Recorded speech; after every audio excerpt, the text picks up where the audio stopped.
Wrong button. I said it was going to be one of those days, Tova. Good afternoon, everyone, and thank you for attending today's meeting of the Education, Children and Families Policy Committee. The meeting today is open to the public and there are no items that are exempt, that contain exempt information. The meeting will be webcast and the recording will also be available for people to view later through the Council's website. It is also possible that Sheffield Live TV will record and rebroadcast the meeting. We have received one public petition today with 476 signatures. Please can I request that mobile telephones and other such devices are switched to silent mode as so not to disturb the conduct of the meeting. There is no fire test planned for today. If there is an emergency evacuation, please take instructions from the Town Hall staff and the assembly point is in Tudor Square.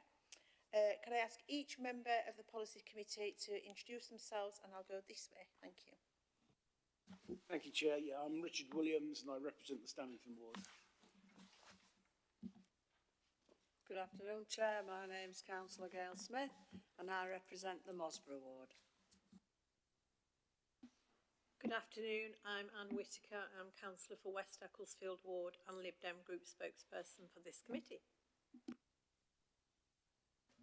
Hi, I'm Mia Drazic, Councillor for Park and Arbourthorne. Hello, Rob Bannister, Councillor in Grays Park. Hi, Niga Shara, Councillor for Netheridge and Sharrow Ward. Hello, Malachi Havey, Councillor for the Brumhill and Sharrow Vale Ward. I'm Councillor Toby Mallinson, Hillsborough Councillor, and I'm also Deputy Chair. Thank you, everyone. The next item on the agenda is apologies for absence, of which we have none. And there, as we previously alluded, there are no exempt items on the agenda today. Could I ask if any members of the committee wish to declare an interest to any items on the agenda today, please? No, there are no declarations of interest. Thank you. If we go to page 11 of your pack, we have now got agenda item number 4, which is minutes from the previous meeting. I'm assuming that you've all read them, but we'll just go through page 1, page 2, page 3, page 4, page 5, page 6 and page 7. Can we declare that they're a true record of the previous meeting for all of us that were here? Yep, they're agreed. Thank you. So now we move on to agenda item number 5, which is the public questions, petitions and statements. As I said before, we have got one public petition and which has been submitted by Constantine Court and Ruth Fitzel. And Ruth is attending the meeting via hybrid link to present the petition. Good afternoon, Ruth. It's nice to see you again. Can you hear us? I can hear you fine. Can you hear me? I can. Thank you very much. Ruth, you have 3 minutes to put forward your petition. If you'd like to start now, thank you. Brilliant. So I'm here on behalf of Sheffield parents and carers who are increasingly worried about the impact of smartphones and social media on our children and young people, and who are asking for the Council for leadership at a critical moment. Ofcom data shows that 90% of 11-year-olds now own a smartphone, and a third of 6 and 7-year-olds do. Smartphones were never designed with children in mind, and concern about their impact is growing among parents, teachers, health professionals, politicians, and young people themselves. This petition is part of the Smartphone-Free Childhood movement, a grassroots, parent-led effort to shift the norm away from early smartphone ownership. At its heart, it's a simple idea. Children need real-life connection, play, and independence, and smartphones, especially when combined with social media, make that much harder, much earlier. The harms are well documented. Research links early smartphone use to poorer mental health, reduced attention and learning, and difficulties with social development. Unrestricted access to social media exposes children to cyberbullying, inappropriate content, and apps that are addictive by design, with children particularly vulnerable. There's also a huge opportunity cost. When children and young people spend around 30 hours a week on their phone, what are they missing out on? We've moved from a play-based childhood to a screen-based one.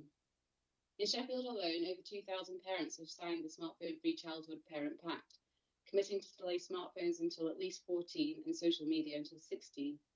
We see a superpower in delaying, giving our children time to play, to be bored, be creative, and build real life friendships away from constant connectivity and addictive by design algorithms. I've spoken to parents and teachers across Sheffield schools. The message is consistent. Children are struggling with phone addiction, attention and anxiety, and with exposure to content that no child should be dealing with. Teachers describe the impact on learning, behaviour, and safeguarding concerns, particularly linked to WhatsApp and Snapchat. This isn't about blaming parents or shifting responsibility onto schools. It's about raising awareness, changing the norm, and solving a collective action problem. If most children don't have smartphones by year 7, the pressure lifts for everyone.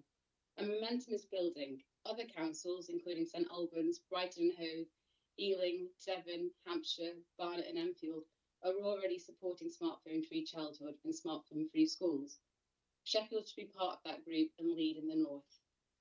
We recognise that the council cannot mandate parenting choices or school policies, but we ask for your support through promoting the Parent Pact and the benefits of delaying smartphones through clear parental guidance, workshops and resources, through encouraging genuinely smartphone-free policies, such as basic phone-only approaches that roll up from year 7, as in Silverdale Secondary, and not the not seen, not heard policy that most schools have in Sheffield, and ensuring that a smartphone is not required to access the best student bus fares. Parents are asking the council to stand alongside them.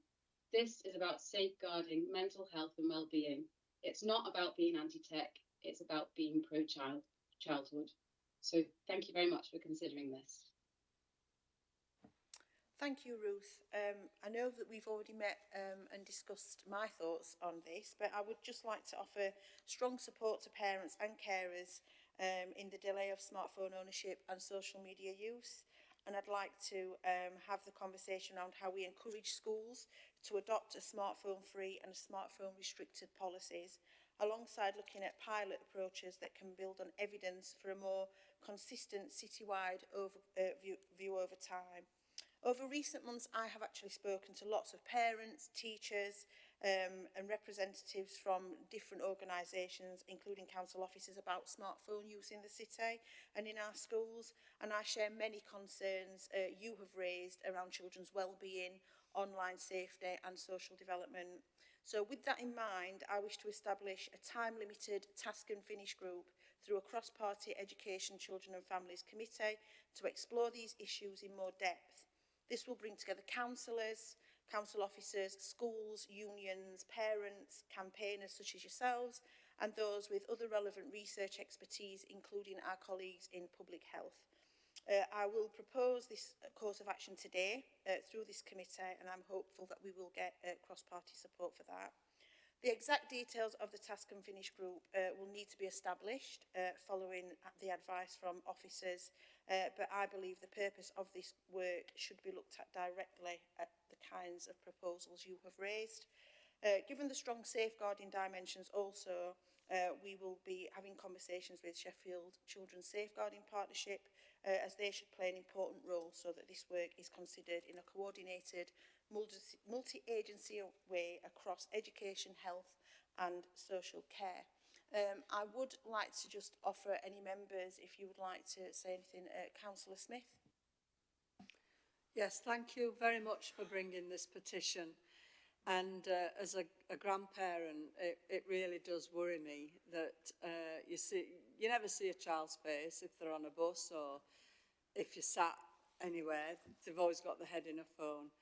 I think we all want to see change, and I think we will. I know the Lib Dems would support this. I hope we all can, because we need to work together as parents, grandparents, friends, and all relatives to make our children have a better life, because it's not healthy. And I just want to say thank you so much for bringing this petition. Thank you, Councillor Smith. Councillor Mallinson. Thank you for the petition. Absolutely agree that we should have a task and finish group. I think there are a lot of implications of this that do need to be explored. It's very notable that the NSPCC does not support, I don't believe they support the thrust of the campaign. They obviously, everyone has sympathy for the parents. I'm a parent myself, and my kids were teenagers through the teenies and were exposed to this themselves. But then we do need to discuss the reasons why organisations like the NSPCC have reservations, and I think that's why a task and finish group would be a very important thing to have. Thank you, Councillor Mallinson. Councillor Bashrat. Yeah, thank you for bringing this petition. It is really important, and again, I share the concerns raised, speaking to parents and including family members as well. These have been a big discussion in the last few months, so I'm pleased that you've actually come here and raised these issues. And again, Dawn, what you've shared, I think that is fantastic, the task and finish group, because for something like a concern for majority of parents, I think it's something good to have something like that, because at least something is being focused and action is being taken. Fully support it and everything that you shared. And I think I'm just going to say the bit that you said, and that's raised with me, and I'm sure we all relate to it, about real life connection. And I think, you know, if we don't do anything, that's going, and it's our responsibility as well to look into that. So thank you, both of you. Thank you. Councillor Whittaker. Thank you for the petition. I think it's a really important thing to consider. I think it's certainly got lots of aspects to it, which obviously, hopefully the task and finish group will be able to work through. I think one of the biggest things, I think, when children go to secondary school, maybe even before, is peer pressure. So I know that my eldest daughter certainly felt she was trying to not let her children have smartphones until they were sort of, 14-ish, but there was a huge amount of pressure to allow them to have them when they were going to secondary school. So that's what happened, so much earlier than she would have normally liked.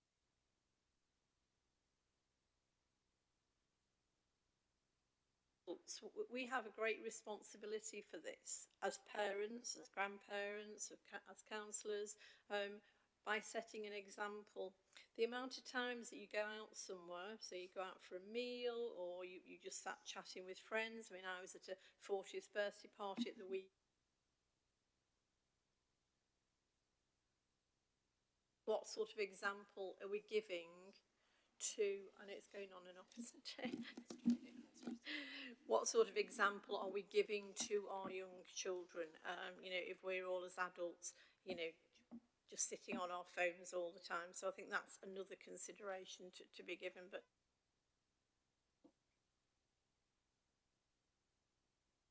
it'd be interesting to see what the task and finish group comes up with. Thank you. Thank you, Councillor Whittaker. Thank you, Ruth, for coming today. As I said, what I will be proposing today is that we have a task and finish group which is cross-party and is varied, so that we can hear all views on this matter and make a really informed decision on this. I am very supportive of the petition that you've brought. As I said, we've already discussed this yesterday.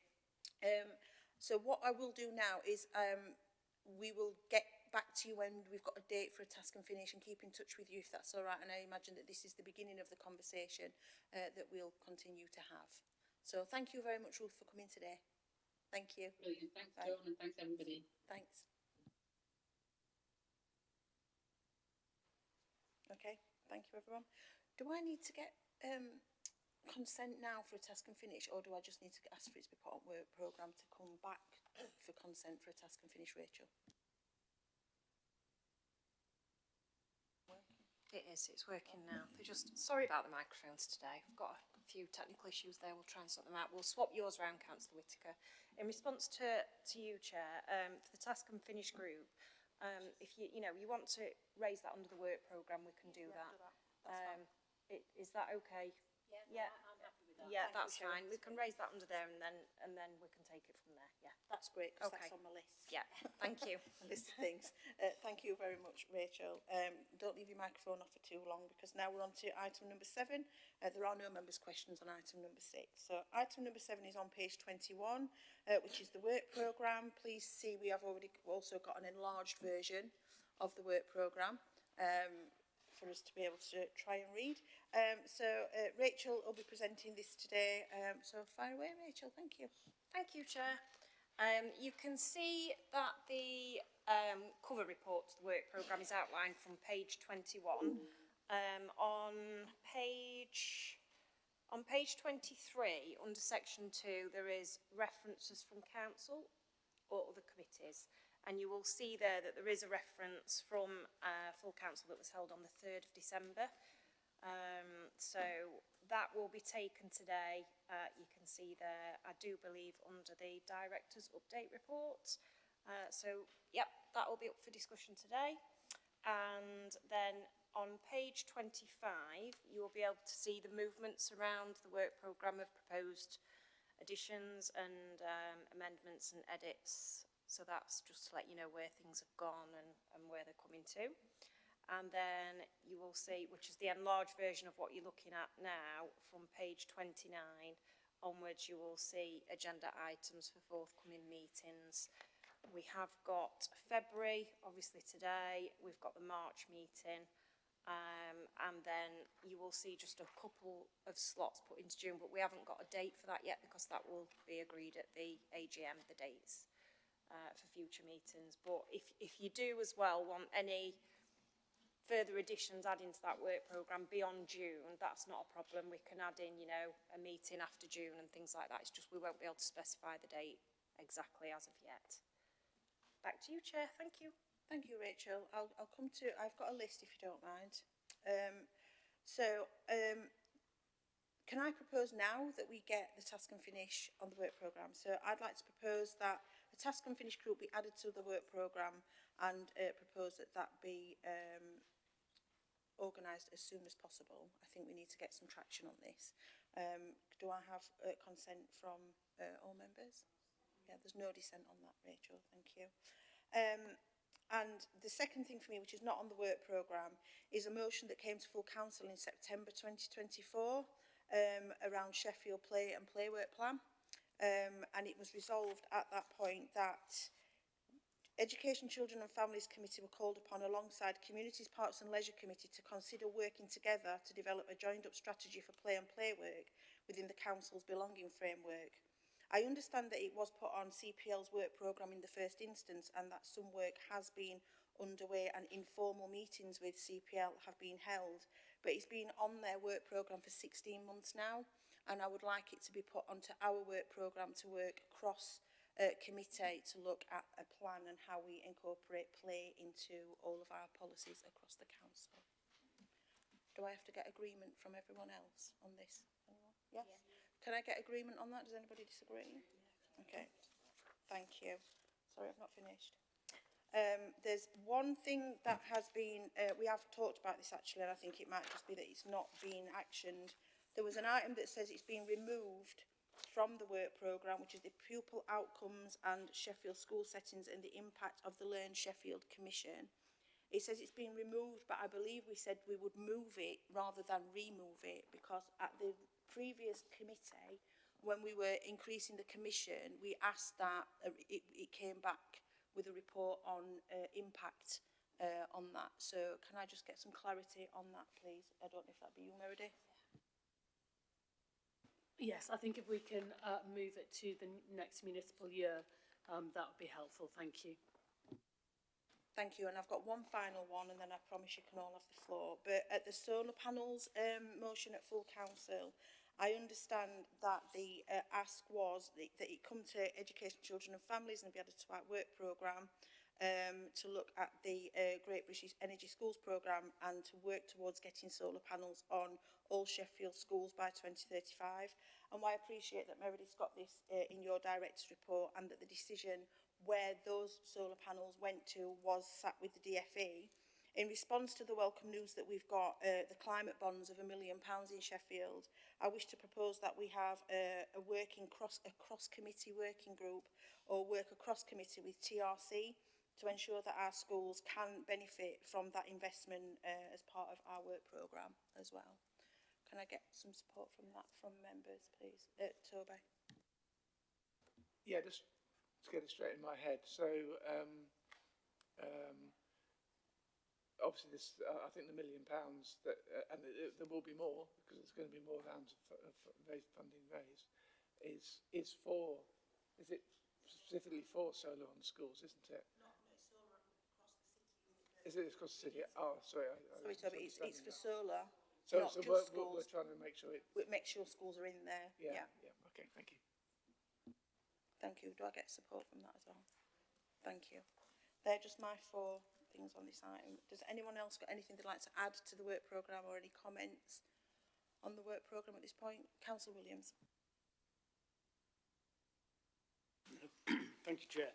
Yeah, just coming back to your initiative on the joint working with CPL for the playground. If they're both sitting on 2 different work programmes, how do you avoid either repetition or overlap or conflict? Is it a joint initiative, a formal joint initiative? Yeah. Well, I think it should be. That's why it was asked to come to both, so that we could work on it together. And I'm sure conversations are potentially being had with officers. I know that we have got an officer working on this, but I think for updates we need to be part of that loop. Yeah. Okay. Okay. Thank you. Anyone else got any comments or questions on the work programme? No. Thank you, Rachel. Agenda item number 8, school admissions, which is on page 31. And we've got John Bigley presenting today. John, if I can ask you to pop your name card in front of you and leave it there when you leave. Thank you.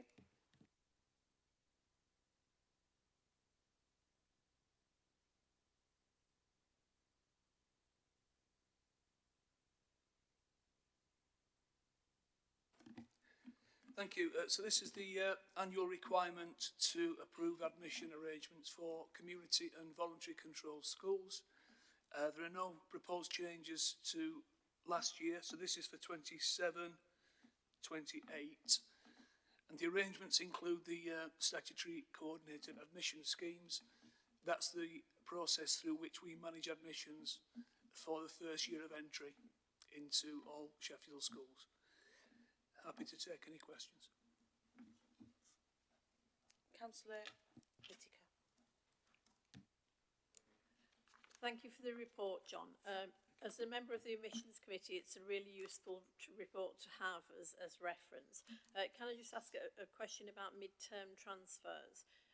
If you've got a young person who wants to have a mid-term transfer and the school they'd like to transfer to, although the admissions team know they've got vacancies, the school refuses that person. Can the council intervene at all, or is it purely down to the school or the academy to make that decision and the council has no power, or how does that work? Thank you. That's quite a regular feature of our day-to-day.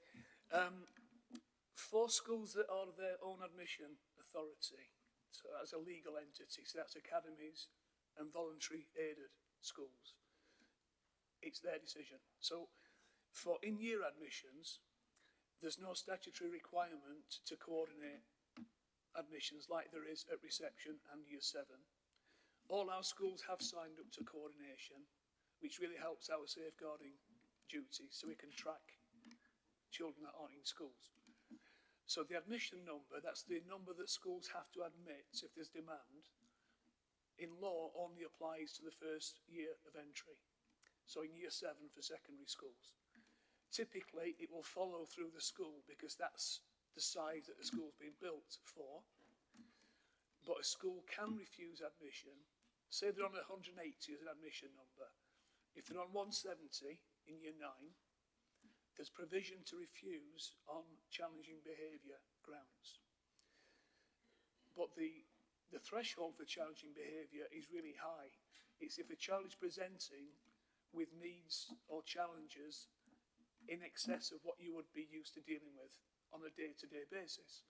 So you can imagine in a secondary school that's quite high. But we do get these refusals. To answer your question about our jurisdiction, we cannot insist, we can challenge, and we do, if we don't think that the threshold has been met. So we're quite fastidious at that. So the child would normally have to be presenting with a high level of suspensions. They cannot cite special needs or attendance as grounds on the challenging behaviour. So if schools do that, we will challenge. Ultimately, if it's an academy, they can say, oh, thanks very much, but we're doing it anyway. At what point we then advise parents of their right of statutory appeal. And parents are allowed to go to appeal to an independent appeal panel who have the authority to make a final and binding decision. So it is a regular challenge. It's not something that we take lightly, and it's not something that we don't challenge. Thank you. It's just I have had parents asking for support with that kind of issue, and I just you're giving a good answer, so thank you for the information. Thank you. Any more questions or comments on John's presentation? Councillor Williams. Thank you, Chair. Yeah. On page 39, item 4, you talk about admission numbers, and you list a whole bunch of schools that are actually reducing their admission numbers. Is that a reflection of just overall reduction in pupil numbers across the city, or is it just specifically for those schools? It's exactly that. You might be aware that we are experiencing a reduction in the birth rate, and some schools try to manage the impact on them financially and in staffing terms by reducing their admission number. So what you have here, without exception, is as a result of falling pupil numbers. And like for example, Burley Spa, I noticed it's gone from 60 down to 30. Is that in effect a reduction of a complete class, so that in that year there's going to be one class rather than two? It is. So, for example, if they didn't reduce it and ended up with, say, 35, 40 children, that would require two classes because of the infant class size limit of 30. But the revenue that would come in for those additional pupils wouldn't fund a teacher. So that's part of the consideration by the school. So effectively, it is a one-form entry reduction. Just, if I may. Yeah, then immediately after that, you've got the Brigantia Hill School, and it's gone from 60 to 45. I can't quite square that one. Is that a half a class disappearing? And yeah. So what's left? Some schools will operate mixed classes. So if I take year 1 and year 2 as an example, if there's, say, 60 in each class, each year group, 120 in total, you'd have 4 teachers across year 1, year 2. If they have lower numbers, they might have 45 in year 1, 45 in year 2, which will create 2 classes of 30 pure classes, Y1, Y2, and a mix of 15 Y1 and 15 Y2. So in that way, they have to employ 1 teacher less, which is obviously more efficient from the school's point of view. Any more questions or comments on this paper? No? Thank you. Thank you. There are... Oh, did somebody just put their hand up? John, did you want to add anything? No, Okay. just thank you. Okay, thank you. So the recommendations are to approve the proposed admissions arrangements for 2027-28 for community and voluntary controlled schools, which includes the oversubscription criteria, including 6 forms, the proposed admissions numbers, and the statutory primary and secondary coordinated admissions schemes. Do we all agree? Yeah, thank you. We all agree. Thank you. Thank you, John.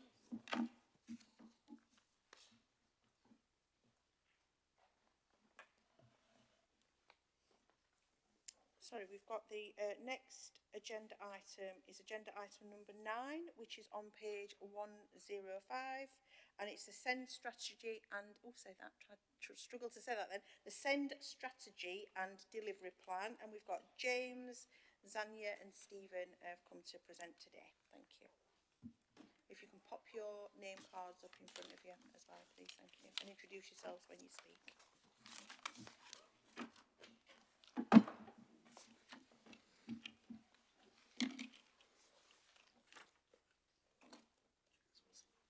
Thank you. If you'd like to introduce yourselves and start, thanks. Hello, my name is Anya Stevens. I'm Sheffield City Council. I'm SEND Transformation Programme Lead. Go next. I'm James Booker. I'm Neurodiversity Programme Director, hosted by Sheffield Children's Foundation Trust, but also my role is part of Sheffield City Council and the ICB. And Stephen Betts, Chief Executive, Learn Sheffield. I think we've got some slides possibly for... Where did you send them to, Stephen? They were part of the pack that came through. Oh, so they're probably just in the pack, Yeah. aren't they? Are they in pack? We can share them. Yes. Yep, that's fine. We'll just give... Yep. Do you want to do a dance, a song, a poem? While we're waiting. Can I just come in? Yes, Rachel, if you'd like to come in. Shall I start talking, and then when they appear, we'll factor them in? Does that sound like a plan? So we're here today on behalf of the Local Area SEND Partnership, which includes Sheffield City Council, South Yorkshire ICB, the Children's Hospital, so Sheffield Children's NHS Foundation Trust, Sheffield Parent Carer Forum, and Learn Sheffield. So we're here today to talk about the SEND strategy and the delivery plan, which I think have been shared with you. My notes here say the slide sets out what's being asked of us today, so we'll add a bit of detail to that perhaps. So we're looking today for approval to adopt the Local Area SEND Partnership Strategy, approval to implement the delivery plan, agreement to 6 monthly progress reporting to this committee, and that applies across education, health and social care. The context of this work, as colleagues will be aware, is the Local Area SEND inspection, which happened last March, an inspection carried out by Ofsted and CQC, and that report was published last June. Highlighted concerns, and that included some priority actions, 3 priority actions and 2 areas for improvement. That outcome then requires a post-inspection improvement plan and the creation of a SEND improvement board with an independent chair. So that's the context to this discussion. The work that led to this strategy and this delivery plan, though, began before that inspection. So work had started in the autumn of the previous autumn on the development of a SEND manifesto, and I think Beth and Plant and myself came to this committee last June to update on the progress with the manifesto. We described, I think, when we came before, strategy and delivery being developed in parallel, and that's very much has continued to be the theme, and we'll talk about that today. We described, I think, building blocks that were already being put into place alongside the development of the strategic approach. We talked about the resource provision quality standards. We talked about SenseMaker, and in particular, we talked about the work around healthy child development, which I think was particularly of interest to the committee. So as we discussed at that point, the manifesto, which was published in July, the SEND inquiry that was carried out locally after the inspection, the feedback from the manifesto, which was collected across the summer and into September, and the improvement plan that was developed in response to the inspection findings, all informed the development of the new SEND strategy that we're bringing today. So this is a piece of work that's quite long in the making, I think it's fair to say. The long-term strategy and the delivery plan were then developed across the autumn and agreed by the SEND Improvement Board in December, and so obviously come to you today as part of that process. The strategy sets out the shared ambition and priorities for the local area partnership, and I think I would say, as someone who's been in Sheffield for a really long time, that's important because we have a history of improvement activity that isn't connected together, and one of the things we would have talked about back in June, and I think we talk about again today, is how important it is to connect those different activities to a strategic approach, and that's why this piece of work has been done so thoroughly. We've tried to make the strategy as accessible as we possibly can. It's similar in that regard to similar strategies in other places, but I think it's worth saying today that now that it's being published, now we reach this point where it's published, that enables us now to move on to developing much more accessible content that brings the strategy to life for people. We've also brought the delivery plan, which by its nature is less accessible. That, I think it's fair to say, has been published in order to be as open and transparent as possible. The important thing I think about the delivery plan is that it's and this is in my experience a first in this space for the city. It has been developed by a group of leaders from across education, health and care together. So what the delivery plan does is present genuinely shared thinking, so not siloed thinking. It's been built to recognise the connectivity between the priorities, and also it ensures that the activity is sequenced carefully to enable the impacts to happen. The post-inspection improvement plan has reached its 6-year point and is being reviewed at the moment. The delivery plan, you'll notice when you've looked at it, has actions in from the second half of the autumn term, so it's reached its 3-month plan, and the agreement is that they will now come together to form a single plan moving forward. So when we talk in 6 months' time, if that's agreed by the committee today, then we will be coming back with a single plan, and that's the approach that's being taken. Paused with excitement there for a second. I thought something was just appearing, but I'll keep talking and we'll go from there. So, in terms of strategy priorities, there are 3 overall areas of priority in the strategy. Priority 1 is around workforce and structures. So that's about creating the workforce that Sheffield children need and the structures that will enable improvement in leadership and practice. So that's all of the things that relate to that are in priority 1. Priority 2 is about processes, so that's developing our processes so that they work for everyone and so that they lead to better outcomes. And then priority 3 is around governance and accountability. So that's about transforming governance and redesigning the way that accountability works to enable us to work in different ways. I said a moment ago that when we came in June and we talked about the manifesto, we talked about building blocks and we talked about the development of strategy and those building blocks in parallel, that this isn't about kind of pausing the work until the strategy is developed. Those things have been happening in parallel.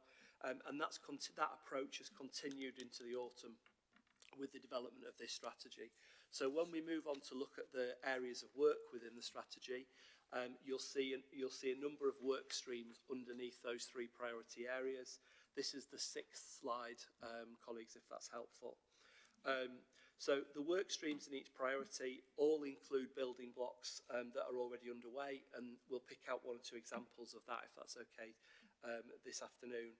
So in priority 1, the work around healthy child development is a key building block, and that work has continued.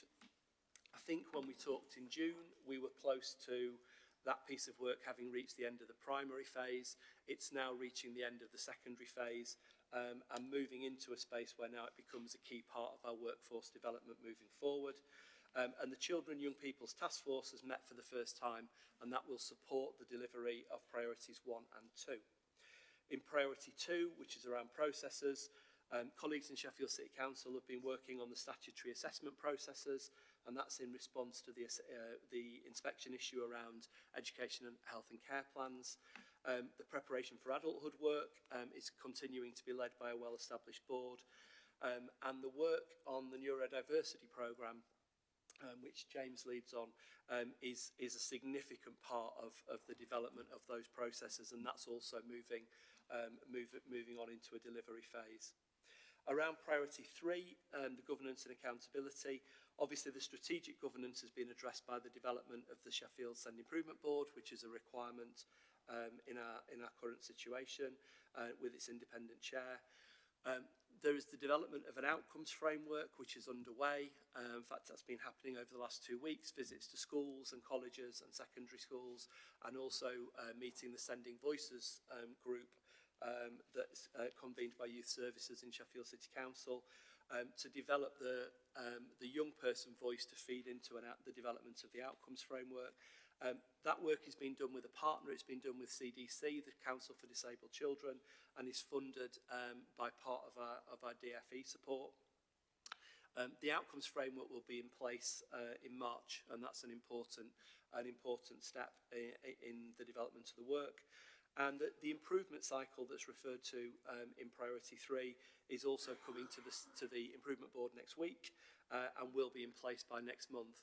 The improvement cycle includes the systematic listening activities, so 30 listening activities over the next 10 months, a mixture of sessions with young people, sessions with families and sessions with professionals, and also regular inquiry. So I think 6 inquiries in 2026 are planned. That provides us with the infrastructure to make sure that we're hearing voice, but also that those involved in governance and also involved in delivery have mechanisms to go and check the impact of the work that's happening and bring that back into the process. In terms of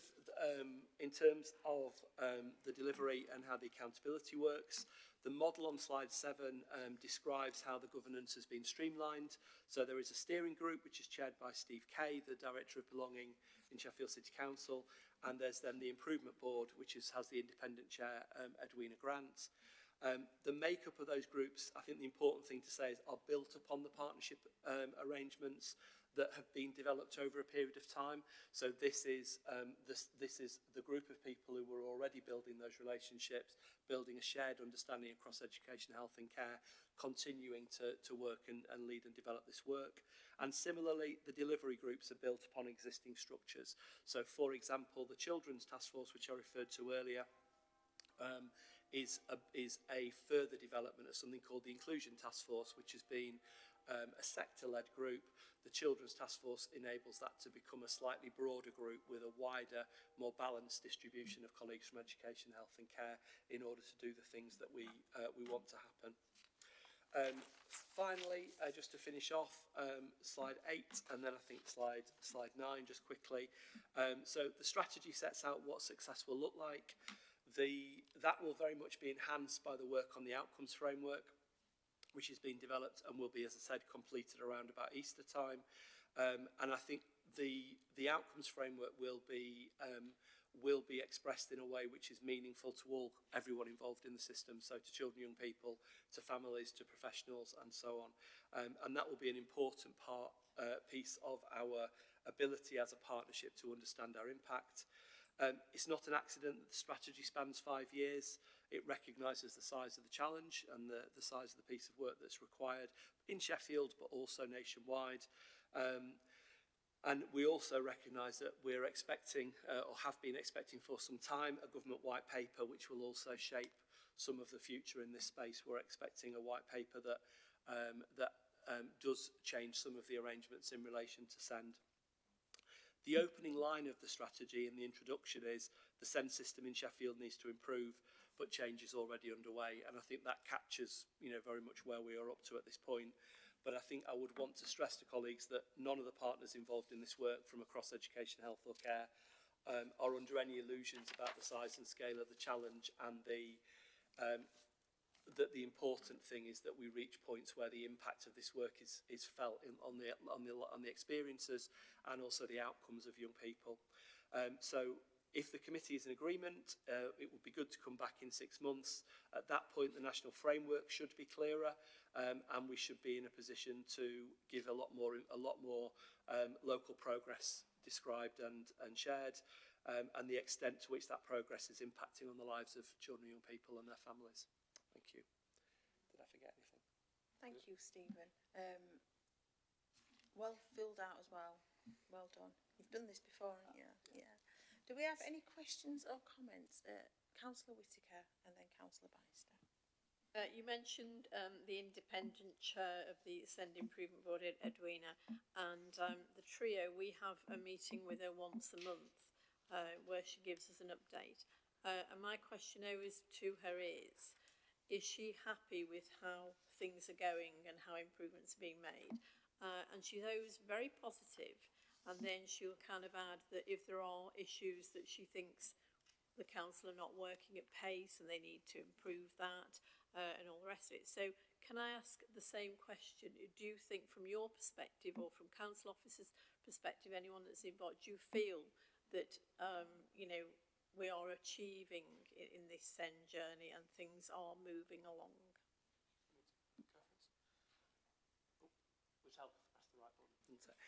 I do actually. I feel as though we are where we might expect to be at this point, and that's not said with any complacency. And you would take from that I recognise that we still have a long way to go. I think what you see across the work here is things being done once and well, rather than quickly and and kind of tick it and move on. It's things are being done comprehensively. And I think in Edwina, as the independent chair, we have a formidable colleague who will hold us definitely to account in that space.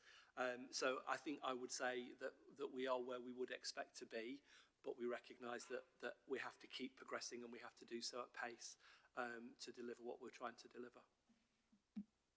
Thank you, and thank you for all the work that everyone's doing, because clearly there's a lot of work going on, and I think you're right about Edwina. She certainly is formidable, but that's what we need, isn't it? That's what we need to progress. So I look forward to you coming back in 6 months. Thank you. Thank you. Councillor Bannister. Yeah, thanks for this. Yes, very, very big, thorough report, and yeah, it looks like it really is going in the right direction. Couple of things. Yeah, areas for priority action. At the start of it, the HCPs being complete and issued timely. We mentioned to recruit enough of the right people to speed that through, and are we using any sort of technological solution, shall we say, or is it still a very manual process, as I imagine it probably is? And sorry, I'm just wheeling down, find my next dot. Alternative Provision Task Force. There was scheduled for last November. Just wondering if we've managed to get that together and if they've had a chance to meet yet. Thanks. I can answer that one. So, in regards to EHCPs and technology, it's a bit of a mixed at the moment. We're exploring AI and technology to support the development and move that forward. But as you can imagine, it's not as simple as just buying something. We have got to look at whether it's going to implicitly support families, children and the workforce as well, and we'll have to look at training. So we are looking at a couple of tools at the moment. We are hoping that something's going to be coming out sooner in regards to supporting the business support element of supporting getting plans through quicker. But I think this will be a constant move and developing and looking at whatever resources can be brought in to support EHC. So at the moment, it is still a manual process as well as looking at new technology. And in regards to the AP task force, there is a new AP work programme. We've just gone through what is a project initiation, looking at the key priorities for AP, and we've started doing weekly programme meetings in regards to that. So it is something that's been picked up quite quickly since back end of last year. So in November that started, and we're picking up at pace.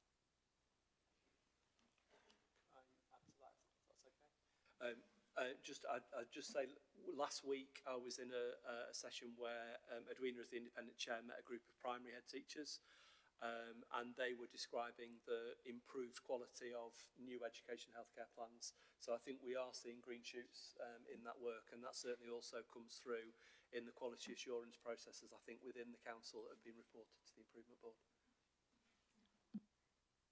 Thank you. Meredith? So just to reiterate that, so I do look at, I've looked at about 20 EHCPs since September, and I've been really pleased with the progress that has been travelled over a short period of time for those new plans. So it's not every plan, and I'm not suggesting that it's sorted, but the voice of the child coming through, the fact that there is now health and care within those plans, as well as the education, and there are much smarter targets, I think is really good. We need to continue to build on that. It's not the end of the journey, it's the start of the journey, but it has given me assurance that we are doing things differently. Thank you, Meredith. I've got Councillor Mallinson. Yeah, I've got quite a few questions, but I think the sort of main one. So thanks very much for the report and all the work that's been going on, of course. I just want to sort of note the sort of fragmented educational landscape that we live in. How will we ensure that, because I'm interested in what actually happens at the front line with parents and children. How will we ensure that employers and frontline staff are trained or restructured within their setting to implement this changed and more inclusive system across the city within existing budgets? How is that going to be done? I couldn't really, maybe I missed it, I couldn't really pick that out. Thanks. So that falls within priority one. It's the work around workforce development. It will be the delivery will be led by Children's Task Force, and that work is within existing funding. So it's within, for example, the Learn Sheffield Commission from the City Council, and it's within other commissioned activity and other existing budgets. I think the key thing for me, and it's obviously it's not often the way I would say this, but I think in this particular case it's more about the quality and the specificity of what we're training people to do than it is actually about additionality, if I'm honest. The challenge in the education landscape at the moment, which is about funding within schools, means that it is increasingly challenging for schools to engage with training because it's hard to release people. It's all of those kind of challenges. So I think the work that the task force will do is thinking really hard about what we offer, what the ask is, and how we sequence that ask. And we see it. I think we see again, early developments that are really positive. So in the neurodiversity programme, for example, there is a locality pilot happening in locality E, where colleagues are coming together to look at how we approach neurodiversity given waiting lists and so on in relation to ASD and also in relation to ADHD. A spin-off of that is that colleagues from different parts of education and health have come together and recognised the overlaps in their training, the way that when they go and talk to practitioners in school about how they receive that training, some of the challenges in how that lands and the time that people have got to assimilate it and build it into their practice. So I think it's that connectivity that also drives the better decisions about how we structure that training, because I think what starts to become clear is that to respond to the challenges in the landscape, we need to make sure that our training is the right training, is the right quality, and is able to land in a way that it can be used. Because I think quite a lot of training at the moment happens, and actually people struggle to bring it into their practice because it's one of maybe 3 or 4 inputs that they've had in a similar space. Does that answer your question? I'm sure you tell me if it doesn't. It does. I am concerned about funding in schools. I am concerned about funding in schools. I was teaching at a time a couple of decades ago, when we were trying to government was trying to save money by forcing schools to be inclusive, which had the opposite effect, and it was pretty disastrous. So we need to be very careful. Obviously, inclusion is really important, but it does need to be properly funded. And there is always the possibility of restructuring things so that you can squeeze a bit more out, a bit more efficient. But as you say, schools are very stretched at the front line. Do we have a sort of a buy-in from all the educational providers to at least try and get this to work? So I think we do. I think there is a widespread understanding that this is a priority and that this is something that everyone is struggling with. Also, though, within priority 3, one of the pieces of work around the improvement cycle is also thinking about the way that accountability works within the system, and thinking about how we ensure that the right level of challenge is brought where anybody in the system, actually, whether that be a school or a service or any part of the system, is is behaving in a way that makes it difficult for others within that system. So the answer to your question as we sit here right now is yes, but we're not sort of blind to the fact that we need to think about how we develop that into the future. Two more things, if that's okay. So changing the topic slightly about alternative provisions. I'm just very concerned about the scale of the alternative provision in Sheffield. The fact that most of the providers, bar just a couple, aren't registered with Ofsted. Some, I believe, aren't even registered with the council. And it just creates a really messy system. And just in terms of safeguarding, you know, things can go wrong when there's lots of nooks and crannies that people aren't aware of. So I'm really concerned that we work towards getting a grip on this. You know, children shouldn't be there for long periods of time, which I believe they are at the moment. It should be an emergency situation, you know, just for a term or something. So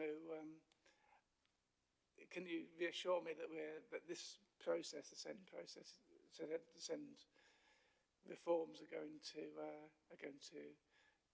at least make a dent in that and create some coherence in that system? Thank you.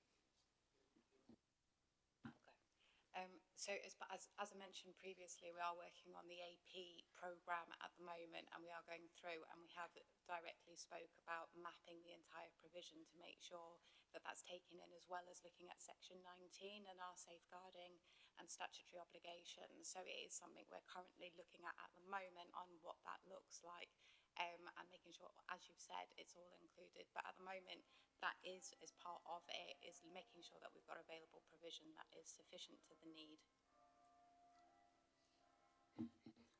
Thank you. Okay. Oh yeah, go on. Sorry, I keep forgetting when to press the button and when not to press the button. Yeah, so just a couple of other things on that. I mean, in terms of safeguarding and AP, you know, just to be clear, the safeguarding responsibility sits with the school, continues to sit with the school. That's in terms of how that works.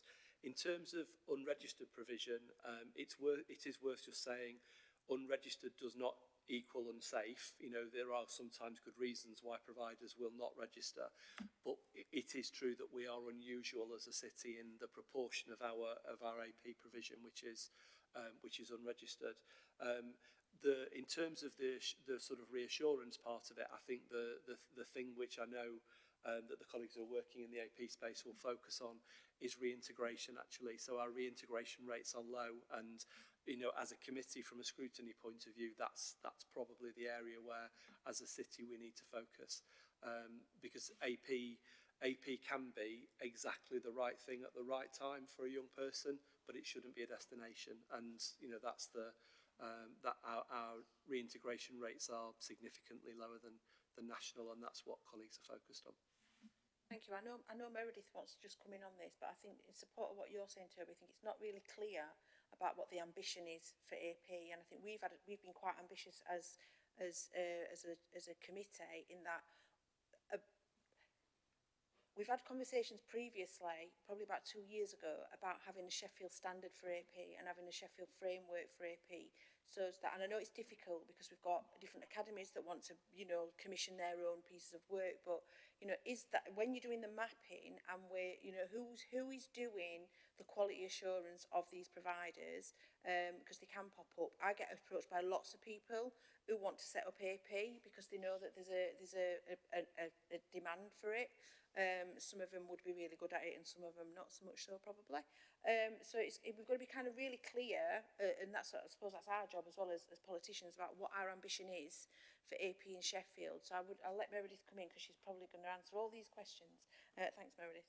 Okay, so you've already talked to Councillor Mallinson about the fact that across the education system there is a fragmented approach with a range of different providers, whether that be multi-academy trusts, whether that be local authority maintained schools. And part of the magic, I think, that the work that's taken place through the SEND manifesto and now in the SEND strategy is the bringing together of those partners.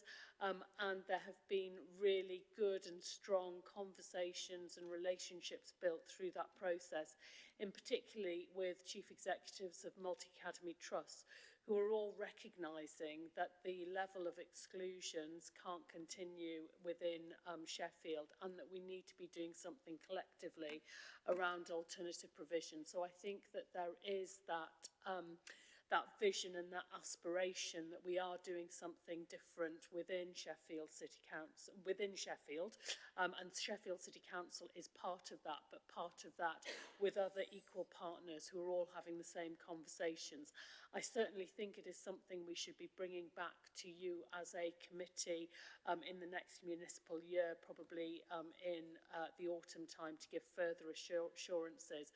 But it is acutely on our minds about how we are working together. We also have a large number of children who are outside of school, who are electively home educated, and a number of those children also have a range of SEND needs. And again, how are we making sure that they have the opportunities to be in education and to have the education that they deserve? So all of that is part of the SEND strategy, setting that clear direction of travel, that we've got exceptionally high aspirations for all of our children, that it's a partnership approach that involves everybody in the city to do that.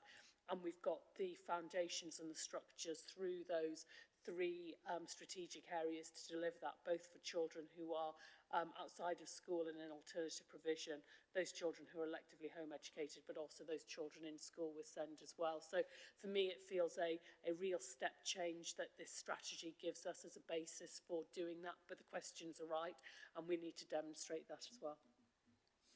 Thank you. Toby? Thank you. And thanks for that thorough answer from everyone, actually. So just one changing the subject one last time, very quickly.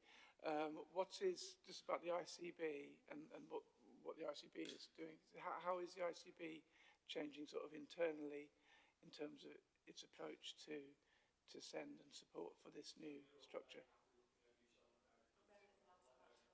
Oh. Hello. So ICBs across the country are going through a range of changes.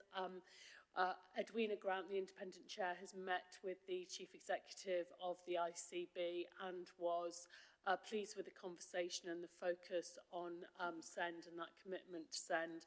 I think the structural changes could well have a issue for who we work with and how we work with people, but it is something that's acutely on our mind. We have really strong relationships with Ian Atkinson, who's the Deputy Director of Place in Sheffield, who's absolutely driven this agenda. And yes, there would be a real gap if he were not part of that. His knowledge around SEND, his commitment to the agenda is absolutely huge. And the work that he's undertaken over the last 2 years with us on this journey is immense. So I think all of us would be concerned about the gap that would be left without him there, and we have no idea what's happening with that within that restructure. But that being said, the ICB are committed to working with us, and are the other accountable bodies, so do have to demonstrate to CQC and NHSE that they are making the changes and committed to the changes.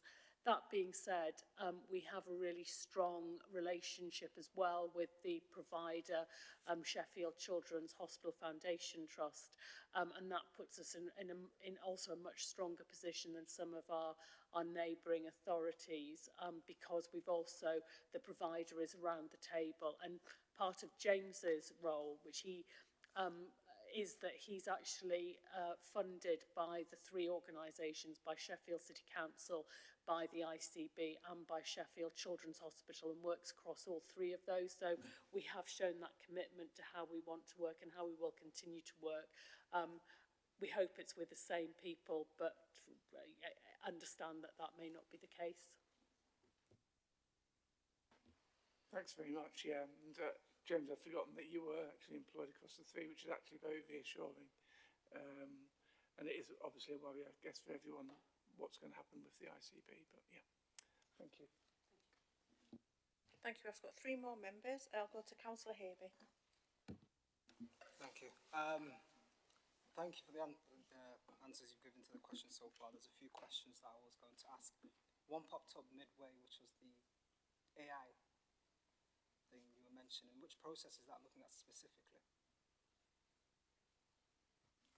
I know as part of our development at looking at EHC timeliness, we have been looking at all elements from looking at how do parents and young people and their EHCs go online to how does the technology support the development of pathways to make speedier referrals and mechanisms of responding to parents, all the way up to how AI could be used to help support quality and improvement. There hasn't been loads of decisions yet in regards to any technology we're putting in place. It would be something that we would want to go and speak to parents and families about in the first instance, especially on how that quality and how that works. So at the moment, what we're actually looking at is how does it support timeliness, as in getting EHCs within the statutory, and how does it support making it quicker so that the actual professionals can get hold of it and back to children and young peoples and families. So there is ever technology we can look at, but at the moment what we've been looking at is how do we streamline the process to support better person-centred conversations and timeliness within the process. So it's more work that we need to do on it. Thank you. And I think it's one of them ones which the committee also must go back and forth with. Anything with AI processing or assessing needs to be looked at extremely carefully. How that data is trained or who's trained that data can also affect the outcomes of that data. Implicit bias could be involved with AI. So I think things like that, especially in a city like Sheffield, we have to be very careful, especially with assessments as it is already. And how you can identify, supporting EHCPs through AI with individuals who are, multicultural, completely different is also another question. How will you train that data? So it's just one thing that I feel like does need to be highlighted in this committee. But yeah, thank you for the answer. I've got a few questions. Is that okay? Yeah. Back to the AP conversation earlier. So the answers with the APs and the conversation held, I understood part of it, and I think it's great that it is being looked at and that it is being centralised and you're bringing everyone together. But how does that fit into the whole strategy, especially prioritising or emphasising more mainstream inclusion in schools? What happens when a child's moved out of that, service? And with the mainstream schools, will there be specialised support in those schools as it is in specialist schools? If not, which children do go to specialist schools? So that's 2 questions. I know you're about to pull me up on it. So the first one is the AP bit. The second bit is specialised mainstream. No, I wasn't going to pull you up, Councillor Havey. I know Meredith were. Did you want to? Oh, Stephen go first, and then Meredith. Yep, that's fine. So the reason AP is in the priority it's in is exactly because of that connection to the wider system. So if we think about what's ordinarily available, if we think about how that then becomes at the point when a young person needs something additional or different, a graduated approach, AP is part of that continuum of provision, and needs to be seen in that context. It's not a it's not a separate thing in the way you're describing it. It's exactly as you're saying. It's we've got mainstream provision, we've got things like alternative provision, we've got specialist provisions. We also have things like integrated resources and those those kind of provisions within that. So we need to see that in its entirety, which is why it's kind of programmed where it is. I think in terms of the process around access to special schools and those kind of things, those processes already exist.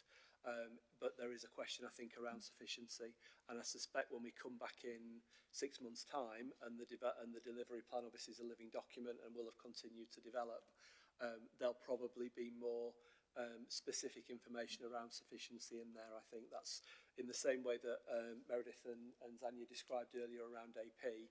the first part of that work, which has happened already, is to do the convening, is to do the bringing together to enable that partnership work to happen.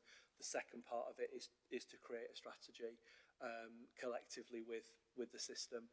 And alongside that, I know there will also be a sufficiency strategy which will feed into it. I know Meredith wants to follow on, so I'll...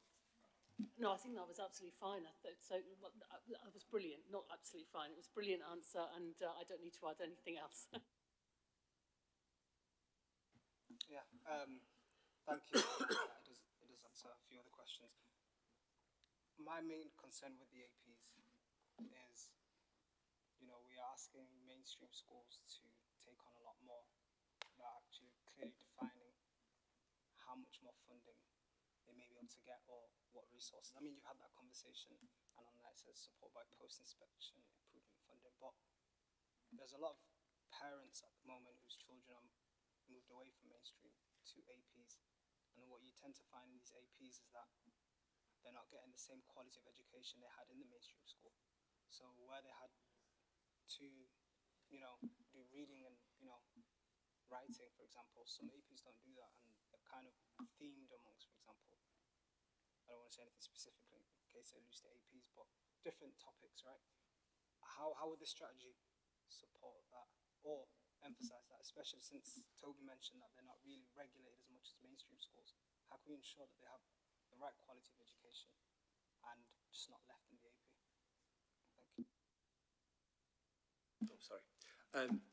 For me, it comes back to that question around reintegration. So at the moment in Sheffield, I think about 6% of young people who go into alternative provision reintegrate back into mainstream, which is significantly below national. So nationally, it's a little bit below half of young people, and obviously it's much more unusual here. And that's the reason that that's important is the reason that you shared, really, which is it's about the breadth of the quality of education that we're receiving. So if we're in an AP, we will be able to get a higher quality of education in some respects. So we might get more support with our emotional and mental health. We might get, support with things that we need support with. But if we want to be able to get a full and broad and balanced curriculum, then obviously to get that we need to be back into mainstream schools. So I think the question is about reintegration. Funding is a challenge, and I don't think you'd find anybody in education who would disagree with the level of that challenge.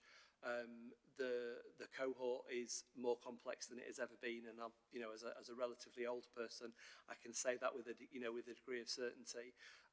This is the most complex group of young people that have required an education in my lifetime, and that complexity continues to grow.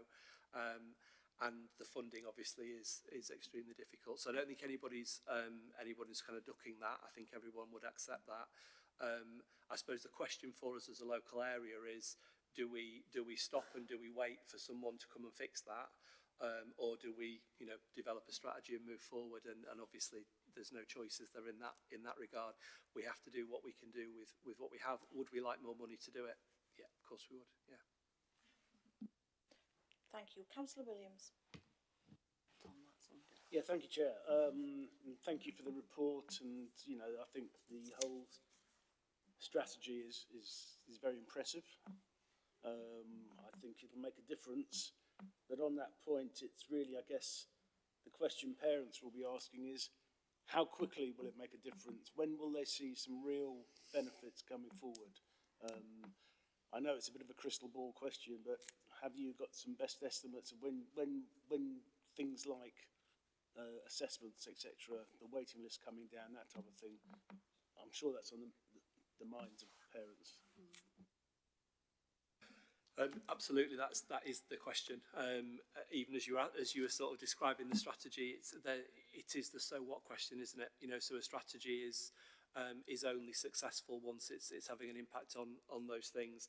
I think the way I would characterise it is I think we see green shoots. So in terms of, when will a professional, when will a family, when will a young person feel a difference, that will depend on what area we're talking about. But for example, if you were one of those young people who are now receiving an education, healthcare and care plan which is of higher quality with better targets, then you'll feel that now. If you're a young person who is on a waiting list, and as our models around ADHD and autism diagnosis and assessment develop, you get the right support and you get it sooner than you otherwise would have done, then you'll feel it at that point. Some of the things we're talking about are soon, are now, have happened. Most of them are to come, and some of them will take a while. But it is absolutely the right question, and I think when I or whoever comes back from the partnership in 6 months' time to talk to you, that is really the whole report, isn't it? What impacts have we had, and how is the delivery plan developing to learn from what we've learned? Meredith.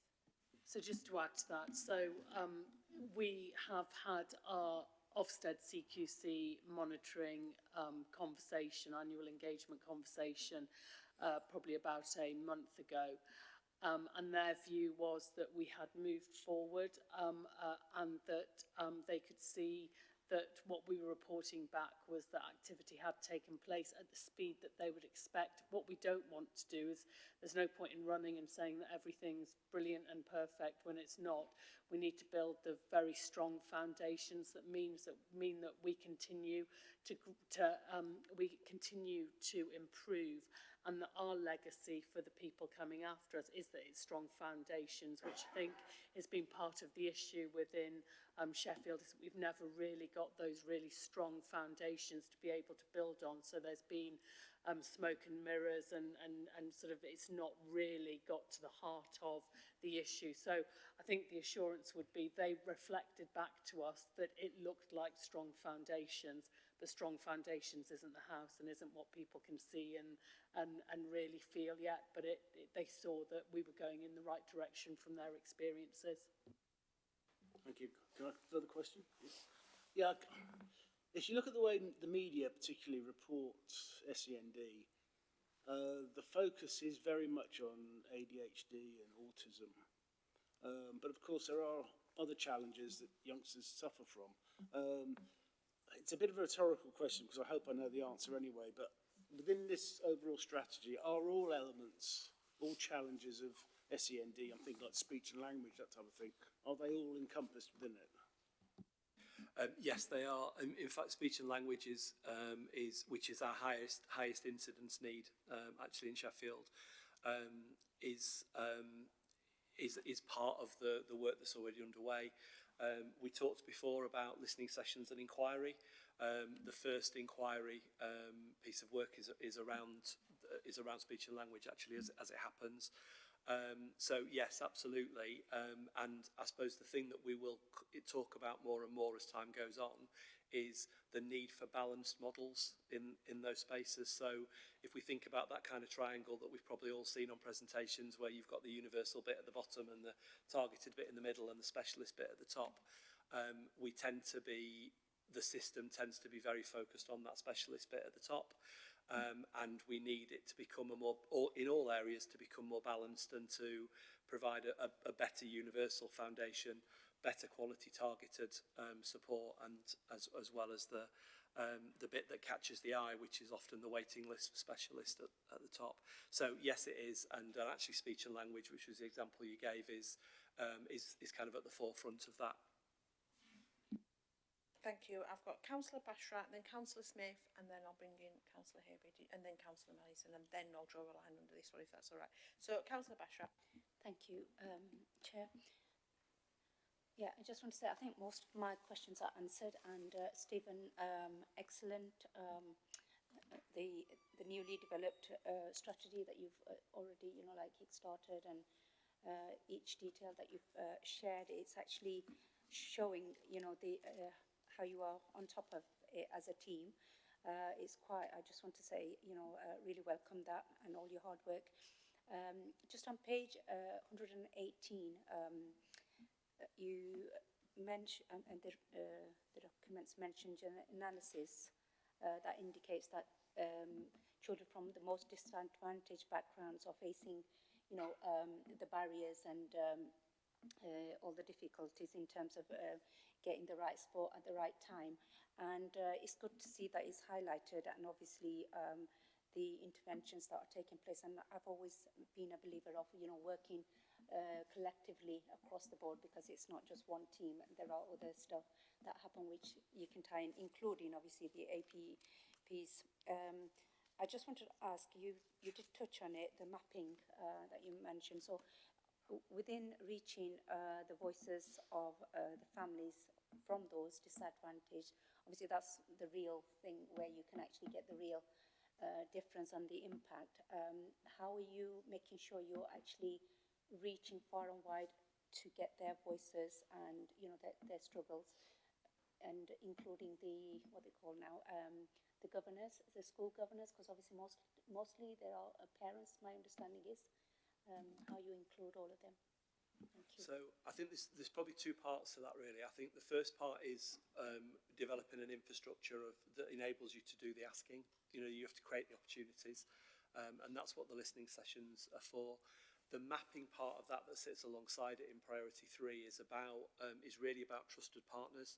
So you know, you can design an inquiry or listening opportunities, but actually if you want to hear voices from all of our community, all of our communities, then you need trusted partners to support you with that. And so the mapping is about trying to understand what groups are already happening, what community organisations and voluntary and community organisations already exist that are working in different parts of the city, and how can we use those trusted relationships to support us in being able to reach more widely. I know if Katie was here from Sheffield Parent Carer Forum, she would probably describe the way that the Parent Carer Forum have kind of grown their reach into a wider range of communities, and a lot of that has been about delivery. Actually, it's been about things like the PINS project, where they're supporting work in schools, which obviously are in communities, you know, all around the city. And that enables them then to be in a better position to hear a wider range of voices. Whereas things like, say, a questionnaire, for example, so the State of Sheffield questionnaire that they do every 2 years is really valuable. But obviously, if you want it to be hearing all of our voices, then you need to use different approaches. We also hope that SenseMaker will help us with that a little bit, because it enables us to do collection from within established groups and within communities. So it's that combination, I think, of doing more of it, full stop. We just need to do more of it, but it's also thinking a bit in a wider range of ways about how we do that and how we make it actually work. Thank you. Do you want to add to that, James? Yeah, one of the things I think that the mapping will uncover is where there are gaps.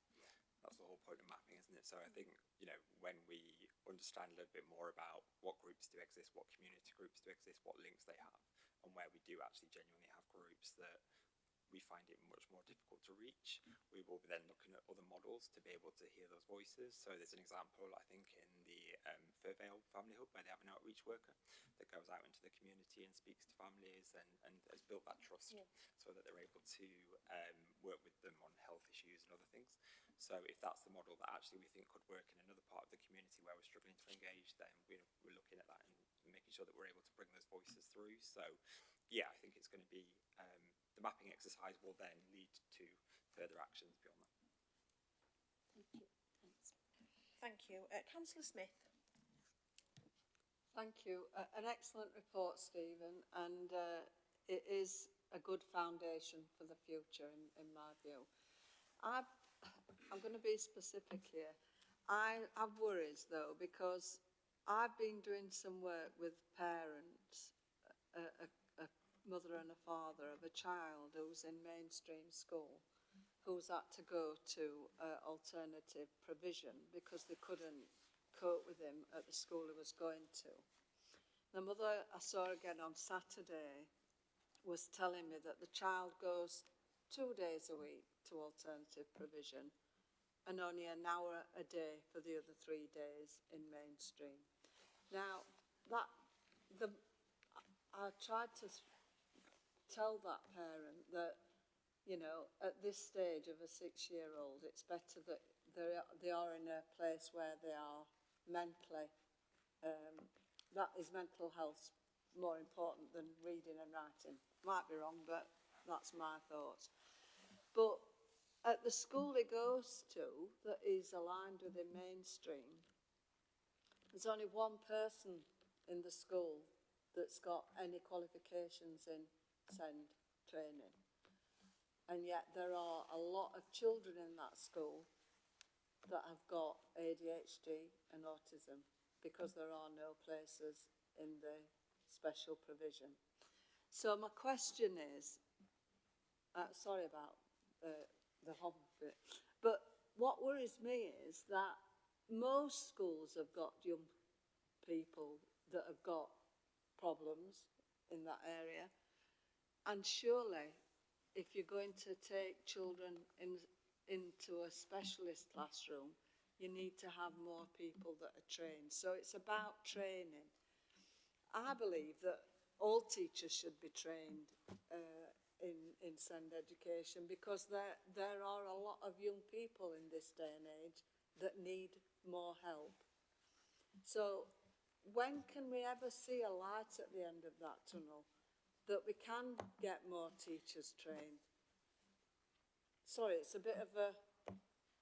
No, that's fine. I Sorry, think so. Stephen, can I just, I'm sorry, government policy now is that any new teachers that are going through teacher training are trained in special educational needs and disability training as well. So any new teachers coming through will be trained as part of their training. The issue will probably be those that have already qualified that might need that training, but yeah.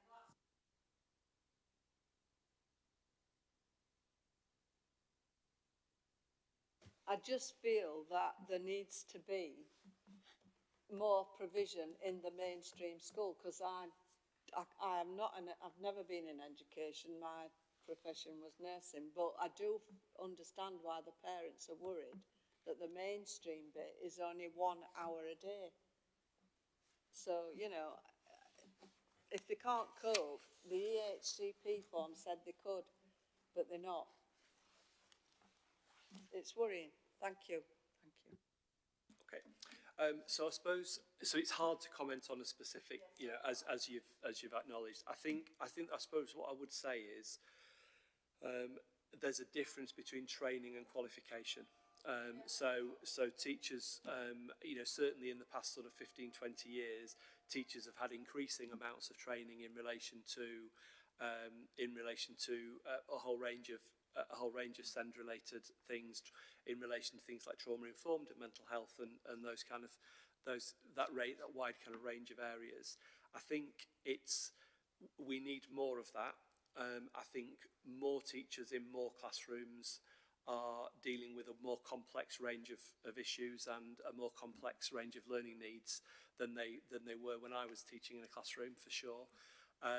So we do need more training. I think I'd be a bit cautious about the kind of qualification part of it, because really the person in a school who has a qualification in relation to SEND is usually the SENCO, and that's a very specific qualification. I think when we're thinking about training, it is often more about making sure that we're getting the right quality and content, and that it's being delivered in a way where it can then have an impact. If I think back to when I was a teacher, and probably when I was a head teacher, although this is a bit of a confession, I do wonder if we sometimes fell into the trap of scattergunning lots of training and not connecting it together as well as we need to. So our conversation in the workforce part of the priorities here is very much about how do you connect that training together. Because I do think, you know, we will have teachers, you know, standing in front of classrooms right now who will have 2 or 3 conflicting pieces of advice in their heads, all of which will have been offered, you know, very genuinely and from people with expertise. But sometimes that creates more confusion than it creates clarity. So I think it is about more training, but it's about targeting that training and sequencing it quite carefully, I think. James? I was just going to add as well, I think sometimes it's how you deliver the training. So I think, for example, the council's assets team, who used to be called the Autism in Schools team, do a lot of sort of modelling, coaching, mentoring. So it's not sort of blackboard training. It's very much a, you know, kind of hand by hand and side by side, working with some of the most difficult pupils. And I think that sort of training can sometimes be more impactful. So again, as part of the needs-led work that Stephen mentioned earlier in locality E, you know, part of looking at connecting training is also how we deliver the training to have more of an impact. Thank you. Councillor Haber, you wanted to come back in. Yeah, I think my question's been answered somewhere. But thank you. Thank you for your time as well. Councillor Mallinson. Yeah, thank you. I'm just, Councillor Williams made an excellent point about communication skills, children with communication difficulties. There's a question I was going to ask on the director's report, who's talking about some great work being done in relation to the youth offending and car crime, basically. But actually, that's the second most prevalent youth offending thing. The most prevalent youth offending offence, if you like, is violence against the person. And of course, violence against the person, if you're using your fists to say something, you know, it's a lack of other means to communicate, essentially, a lot of the time. It's the ability to be able to articulate yourself without getting angry and without resorting to violence. I just want to remind the committee about the Youth Justice Plan that came to the November meeting, which said that 71% of children sentenced had speech, language and communication concerns. However, only 5% of those children had their needs identified before entering the youth justice system, which is an appalling indictment and how those children have been let down by the system. And obviously, you know, we're hoping that will improve with this new system, but I think it's worth bearing that in mind. Thank you, Councillor Mallinson. I have to agree. We have had an ongoing issue as a city, well, as a nation, around the accessibility towards speech and language therapists. I think there's a lot to be said about. It would be interesting to see the age ranges where of the young people coming through now, you know, and the age range before them. Because the Show Start programme did a lot of prevention work around that. It did lots of stuff around early intervention and prevention, speech and language, working with parents, which we are looking at through our family hubs. But it is very much about that downstream, making sure that we get, you know, that working with families, not just working with children, but also working with parents. And I think a lot of what we've discussed today that has come up on agenda, and I think this has been a really important issue, and this is why we've given it time today, because for a lot of families across the city, even if they don't identify that their children have got SEND needs, may have got SEND needs that aren't being met, and I think it's really important that they can listen to the questions that we're asking and be reassured. But I think the other things that have come up on the agenda today around play and around, you know, access to smart devices and preventing children from being able to communicate effectively, to problem solve, living in a virtual world rather than living in reality where you have to learn how to share, and all those things that are all really, really important. So I think it's all connected. I think on our agenda today has all kind of come together. I think just from me, I think I need a little bit more clarity, and you don't need to answer me today, around the voice element of it. I know we say we use family hubs, but going back to what Councillor Haber and Councillor Bashrat were saying, there are families in our communities that are the least heard because they don't engage with family hubs. They don't engage necessarily, you know, if their children are only in school 1 hour a week, they're not engaging there because they already feel ostracised out of the system. And we know, but the thing is, we know who they are because they're on our system. So how do we, not using a partner agency, but how do we as an organisation engage with those individual families and those young people to get their voice, because not all of them are going to feel confident or comfortable or feel reached out to. And again, around alternative provision, it's been evident today that we're all really, really passionate about alternative provision in Sheffield, and where we're at with it now and where we want to be. And I think it would be a really good, I know it's on the agenda on the work programme to come back to committee, but I think it would really be important for members to be part of that process. And I would like to know, what is the art of the possible? How ambitious can we be as members? You know, are we in a position where we can set an ambition that in Sheffield, this is what we want. These are our expectations from providers. This is, you know, so I think we need to have that conversation, because I know what I'd like to see, and I'm sure as would other members, but I think if we could be part more, I mean, we are part of the conversation anyway, but I think if we can take some advice about how we drive that, I want to be extremely ambitious. I want to make sure that all of our children that are stepped out into alternative provision for a short period of time know, that family know what that they should expect for their child. They should expect this for this long. And I know when we talked about the primary school AP, we know that a child's journey will be different, but the outcome should always be to go back into an appropriate mainstream with the right support. So it's not just about going back into mainstream, but it's also about making sure they're in the right one. But I want to be really, really ambitious for our children and their families in Sheffield. So if we can have that conversation about what our ambitions are and how we do that, I don't know. But I'll take advice on that. So they're just my comments from today. Stephen, I don't know if you wanted to come back in. Yes, I mean we'll definitely take that back into the group and obviously have that conversation in whichever way is helpful. I think just reflecting back on the point about speech and language, I mean all of the research, you know, certainly when prison population, for example, there's research in prison populations, the proportion of adults with speech and language is invariably in the 90%. It's a significant thing. I think the thing I would stress for today would just be that thing about a balanced approach and a balanced model. So speech and language therapy is really important, but speech and language therapy is a part of a balanced system. It's not the whole system. And we need to get into a space where we're clear about what's that universal offer look like, what's the targeted offer look like, and then what's the access to specialist provision.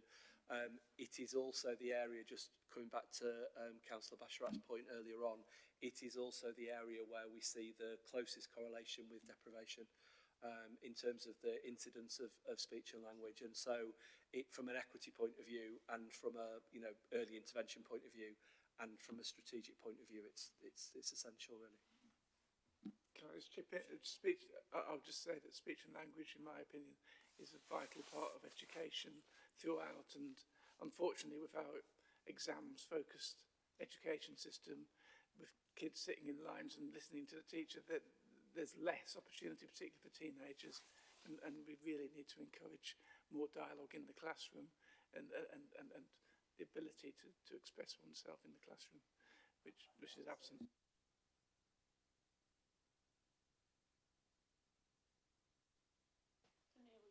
We never heard what you said there, Stephen. But I think we all agree. And I think, thank you everyone for all your questions and comments on this report. Have we got any more questions and comments on this? No. So we are being asked to make a decision. We are being asked to approve the local SEND area partnership and the delivery plan for adoption as the council's overarching framework for SEND improvement, to agree the commencement of phase 1 implementation to December 2026, including establishment of the Children's Task Force, ordinarily available provision group, alternative provision task force and statutory assessment task and finish groups, and require 6 monthly progress reports to committee on outcomes against Ofsted CQC priority actions and areas for improvement on delivery plan milestones, resourcing and risks. Do we all agree? Agreed.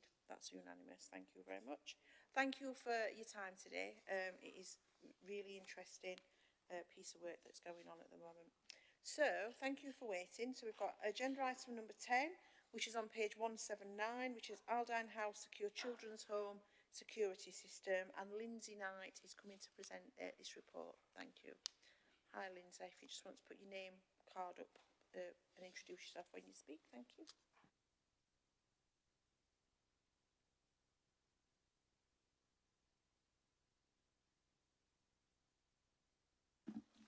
Good afternoon, everyone.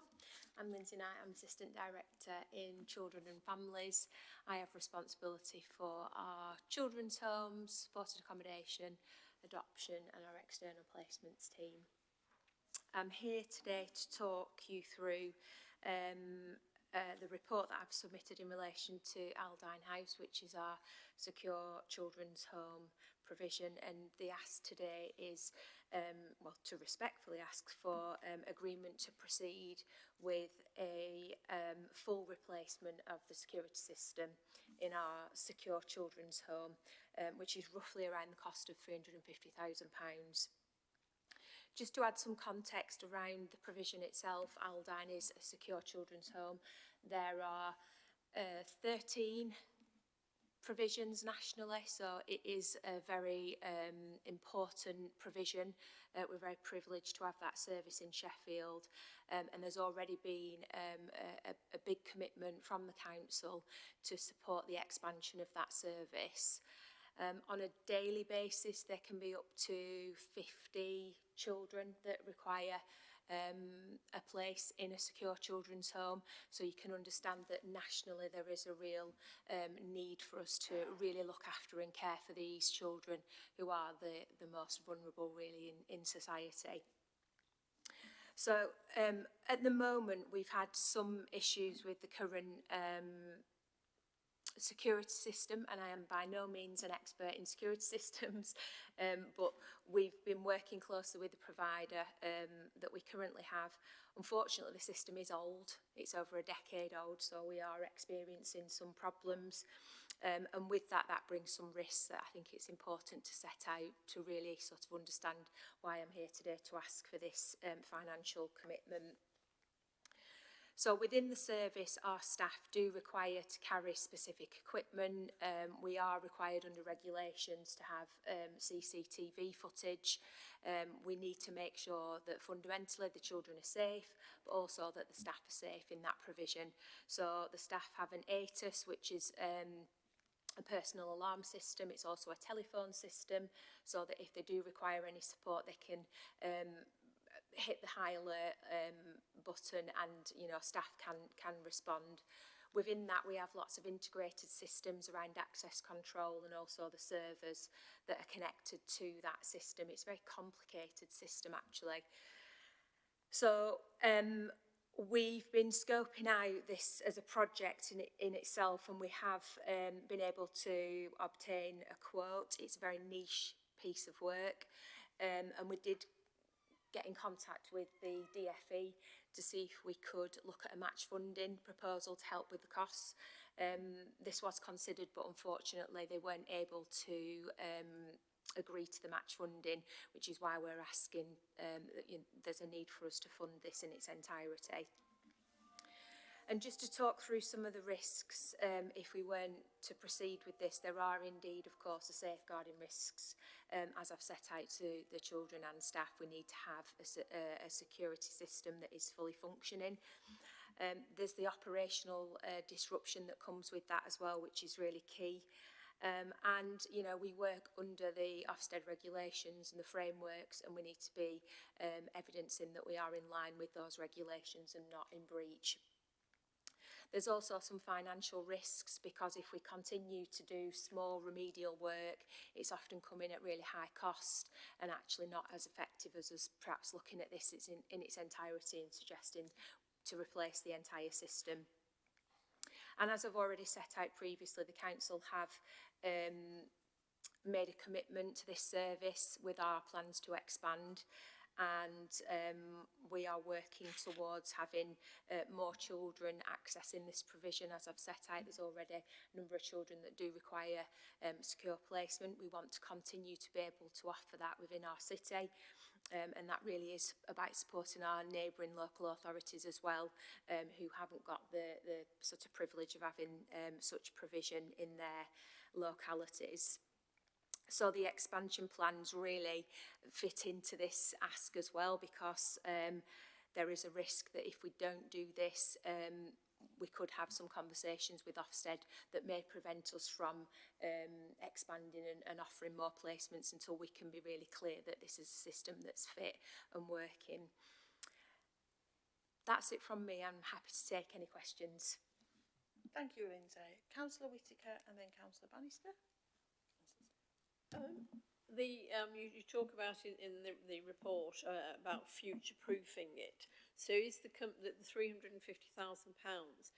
is part of the terms of the contract that if new technology comes about, that it will be replaced as and when required, rather than go for 10 years and then us having to replace the full system?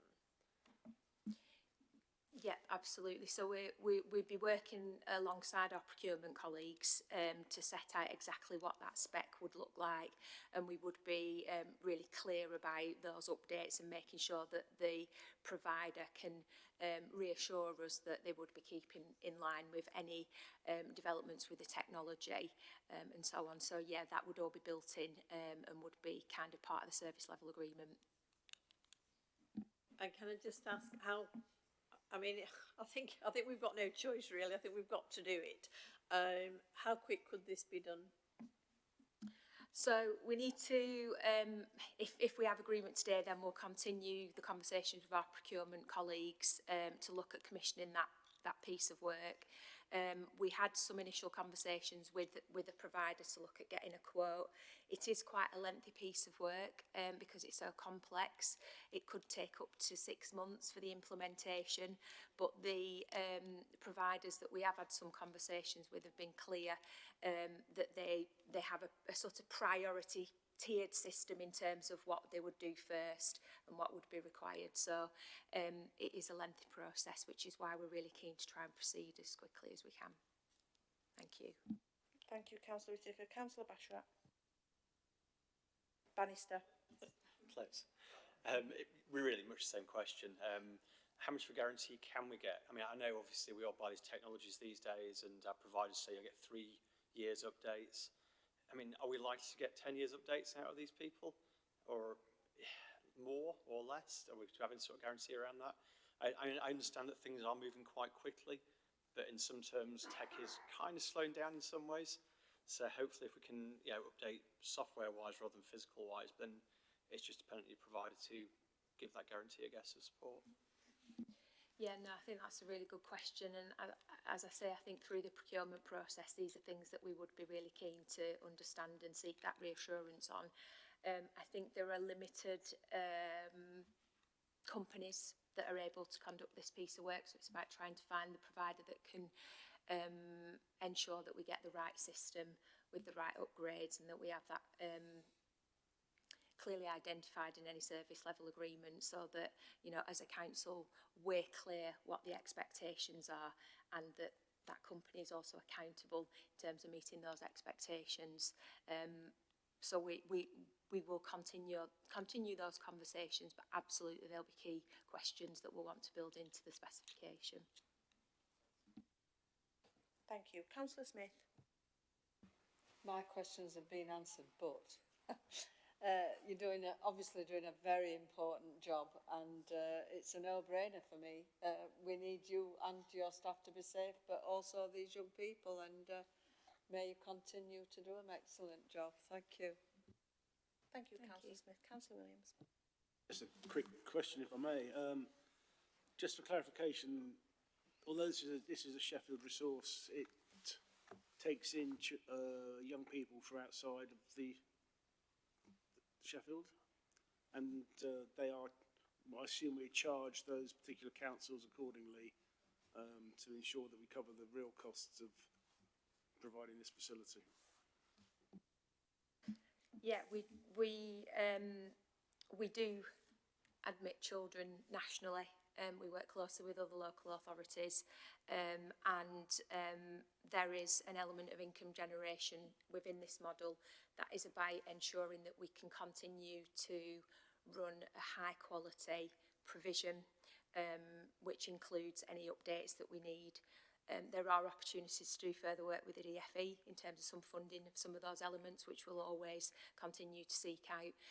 But if we are in situations where we have to look at some of the maintenance and ongoing plans around that, then that's something that we have to take on board as a service to fund. So we are currently sat at a very strong good Ofsted ratings, almost outstanding. We have aspirations to be outstanding, And we're really clear that that's what we're striving for within the next inspection cycle. And I really do think the journey that we've been on and the commitment that's already been made by the council will really help us continue on that journey to provide outstanding care for these vulnerable children. Thank you. If I just may reflect, I think given this is in effect a quasi-national resource, that the Department of Education are prepared to fulfil what I consider to be their responsibilities. That will be noted. Thank you. Certainly agreed over here as well. Any more comments or questions on this one? No? Thank you. Okay, so the recommendation is that the approval is given to proceed to commission a full upgrade and replacement of the security system at Aldine House Secure Children's Home. Do we agree? Absolutely. Yeah, there you go. Thank you very much, Lindsay. I think now we will be going on to the second to last item on our agenda, which is on page 197, and that's over to Meredith for your report. Thank you. Thank you. So can I thank you all as councillors, first of all, for making that decision. I think it's really important showing your values as councillors around our most vulnerable children who are in our secure homes. So I think that's really powerful, and thank you very much. And we'll come back to that in a second. So we've put in there the information about first-time entrants. So our Youth Justice Board, of which I chair, and Councillor Dale is a member, has raised some concerns about diversion of some of our children who are first-time entrants, particularly focused around driving offences, which means that we've got higher levels of children who are first-time entrants to the criminal justice system at the moment. It's not even replicated across the whole of South Yorkshire Police. It's very specific to Sheffield. We have been working with South Yorkshire Police and other partners around that, and some positive meetings have been taking place as well. So that feels like some real movement, but I wanted to flag it with you. We've given you an update on preparation for adulthood. It was within the forward plan, but it feels better to give, there's no decision, so it feels better to give an update here, and we will give you further updates, and also within the SEND improvement work as well, of which this is absolutely key, and also links into the adult CQC report, which has just been published as well, which also links into transitions and the work that needs to be undertaken to really cement that, particularly for our children with mental health needs as well.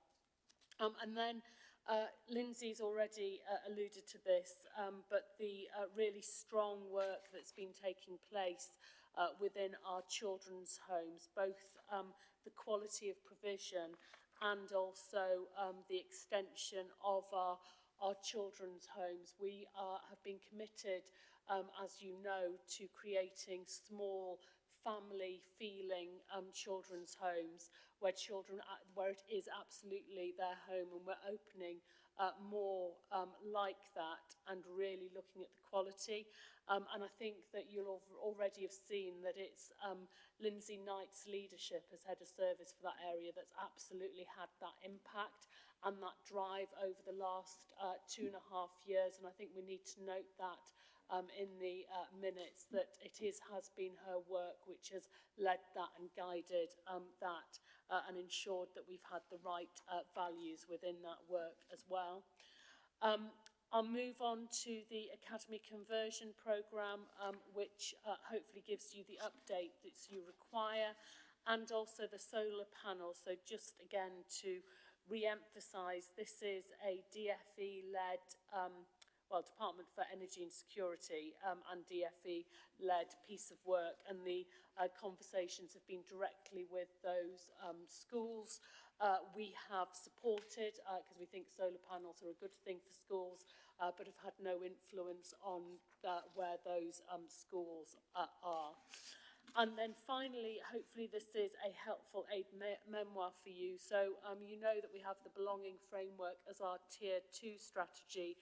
What we've done is set out the strategies which sit underneath that and direct our work. Some of them are in development, and alternative provision, as we've talked about, is one such. Others are in place or soon to be in place, like harm outside the home, and will be coming to your committee in March, and I'm happy to take any questions. Thank you, Meredith. Councillor Williams. Thank you, Chair, and thank you for the report. Just coming back to that 1.7 Tier 2 strategies, what are the major differences between Best Start in Life strategy and the early years strategy? I assume there must be a significant overlap. Yes, and I think that as we go through the next couple of years, we'll review that, because what we need to look at is prevention in total, that early intervention. Best Start is driven by DFE guidance at the moment, and obviously our early years strategy probably is more linked to our childcare providers, our private voluntary independent education providers, but actually we need to bring that together and coalesce that. That's work which Steve Kay has been talking about, and which we've asked Lorraine Wood to lead on as head of service, to really make sure that we've got comprehensive 0 to 5 driven strategy, because we also know that our GLD numbers, our good learning development numbers, are not as good as they should be, and we need to change that our children taking up free education learning opportunities, particularly from our more disadvantaged wards, is not as strong as it should be. And we've just had a conversation with Local Government Association to look to undertake a review in that area in April time to help us inform what we need to do for the future. So spot on, and that's one of the things that we're looking to change and adapt. Thank you. Councillor Mallington. Yeah, I have 2 questions and a little statement. So first question is regarding the preparation for adulthood. Obviously, hopefully that will be or is involving close working with adult social care. It'd be good to have some specifics on that even now at a future date on how that is working and interlinking to it, to ensure that transitions are not problematic, and tying into the longer term build up for adulthood, which obviously shouldn't be just in 1 year at 18 that we drop people off a cliff. We have a nice slope for as many young children with SEND as possible. Thank you, Toby. Just on that, from my perspective as chair, I think I've been having conversations about this since 2017, preparation for adulthood, and I think we have gotten to the point now where, as part of the SEND strategy, that these conversations should be at. We know when our children have got needs and need to prepare for adults, so they should be had every year from through the HCP process, right from infants and primary school, particularly through transition to secondary, and then throughout secondary, having the plans in place so the families don't feel like they're going to drop off a cliff edge. So I know a lot of work was done previously with adult services, because we had an all age plan, but I don't know if Meredith can update us on that. Thank you. So really good work is taking place between our Children with Disabilities team and adult social care. We're working together on areas such as direct payments as well as transitions, and that focus has been really good over the last 9 months. In addition, Stacey, and I can't remember her surname, attends the SEND Improvement Board as the representative for adult social care, and she absolutely makes that contribution around transitions and preparing for adulthood. And also we are looking at having joint leadership team meetings to really focus on this between children's and adult social care. So Matt Boucher and I have been talking about that.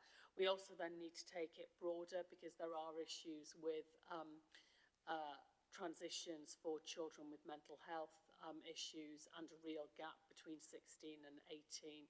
And that will be part of the partnership conversation as well. But it feels much stronger that the internal house is working much better together to support children, particularly our children with disabilities, to make that transfer from children's into adult social care. Thank you.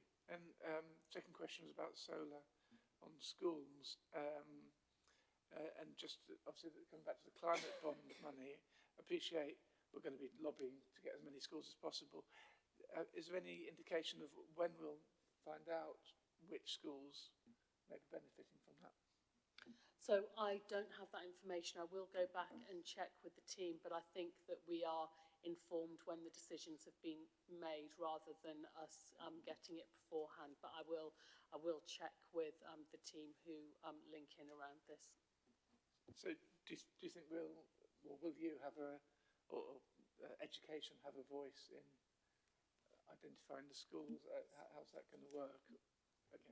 So if I could, I think we've got with the task group, and I think if we have those conversations with our colleagues in transport, regeneration and climate, and then work with Jim to look at schools or Mark or whoever it is in our department who can identify schools and work with them, you know, most schools are going to want them because they are going to be beneficial to schools. But for some schools, if we're rebuilding a school, then you know, are we going to, does it come, do new school builds come way on? There's lots of questions for us to answer, and I think we're at a very early stage, but we definitely do need to be lobbying to make sure that our schools do get some of that benefit from that money, yeah.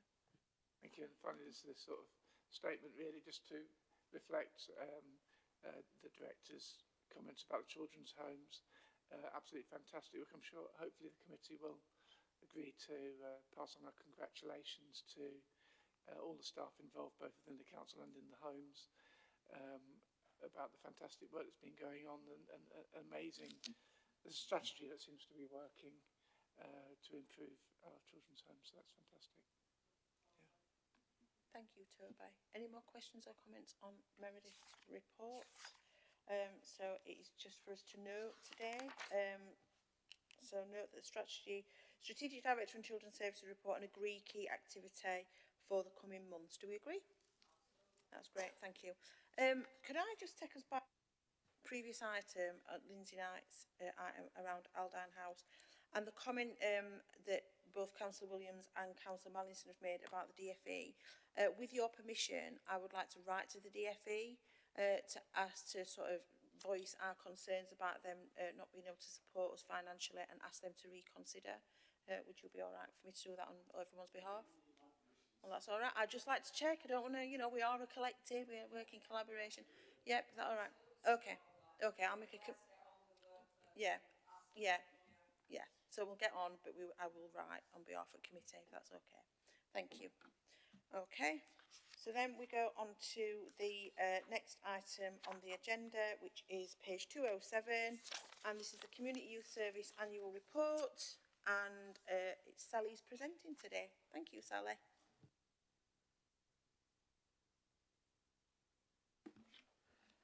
Hello, so I won't go through annual report page by page, but just to go through a summary. So it is annual report from 24-25 around our community youth services, and that's around showing work that we've undertaken for children aged 10 to 24.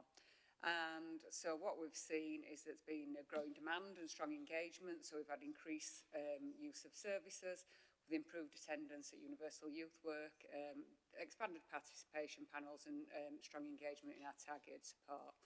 And that's included our universal youth work, our inclusive youth clubs, detached youth work and holiday programmes with specialist projects as well. We've done a lot of work on our targeted youth services, and so that includes our return home interview team from when children are missing from home and care. People might remember that were an area that were picked up in the previous ILAC Ofsted inspection, and since then the work that team have undertaken is really intensive. We've now got really strong oversight and quality assurance and being able to see more about push-pull factors for children and young people when they are missing from care. Done a lot of work in the area of contextual safeguarding. Some members at our the home session will have seen some resources that have been created, and training's been delivered to over 200 professionals looking at new assessment work and safer practices. We're also looking at how the work that's been undertaken is updated routinely, just about the emerging themes for children and young people in the city. Our information, advice and guidance services has done a lot of work about understanding what the need is in the city around our not in education, employment and training figures, and really engaging with young people in city to understand what's going on, and then being able to work in things like careers guidance, partnerships and different education providers. A lot of work around youth voice and influence, and that has been around making sure that we've got young people's voice from things like Sheffield Youth Cabinet, sending voices and development of our children's involvement services. Another important element is the engagement with Sheffield Youth Alliance and how we are working together moving forward for youth services in the city. And that's a little bit of a whistle-stop tour. You'll see in papers as well, there is the youth services strategy, which you'll know lasted until 2025.